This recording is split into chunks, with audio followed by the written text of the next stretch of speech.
धावत्या गाडीमध्ये झोप का येते? चला तर मग पाहूया. धावत्या गाडीमध्ये एक विशिष्ट कंपन आणि धक्के तयार होतात, जे लयबद्ध असतात. या कंपनाने मेंदूला शांती आणि शरीराला आराम मिळतो. त्यामुळे मानवाला धावत्या गाडीत झोप येते. लांबच्या प्रवासामुळे तुमचे शरीर थकलेले असतं. अशात आरामदायी आसन आणि सतत त्याच स्थितीत बसल्यामुळे प्रवासादरम्यान झोप येणं हे स्वाभाविक आहे. लहान मुलांना पाळण्यात ठेवून हलवलं तरी काही वेळाने त्यांना झोप येते.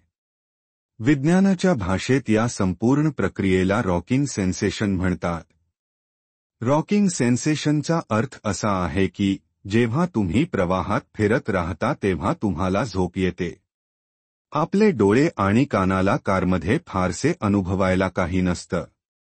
त्यामुळे मेंदूची सजगता कमी होते आणि आपल्याला झोप येऊ लागते.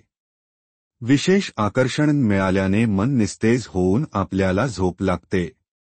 जे लोक आधीच थकलेले आहेत किंवा झोप कमी आहेत त्यांना प्रवासादरम्यान अधिक सहज झोप येते. कारच्या आत वातावरण कसेही असले तरी झोपायला अनुकूल असतं.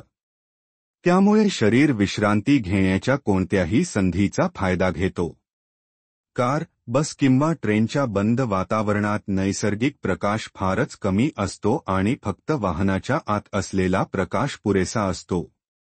अशा परिस्थितीत बऱ्याच वेळा आपली सर्केडियन लय बिघडते आणि आपल्या मेंदूला असे वाटते की झोपण्याची वेळ आली आहे.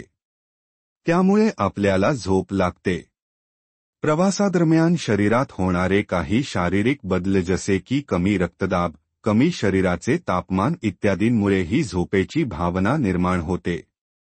शरीराच्या अंतर्गत घड्याळ, ज्याला सर्कॅडियन रिदम म्हणतात, प्रवास करताना वाहनांच्या धक्क्यांमुळे प्रभावित होतं.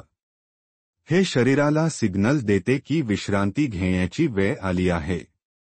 तर ड्रायव्हर गाडी चालवत असताना त्याचे मन आणि डोळे समोरच्या रस्त्यावर असतात आणि त्याचे संपूर्ण लक्ष वाहन चालविण्यावर असते, त्यामुळे त्याला झोप येत नाही.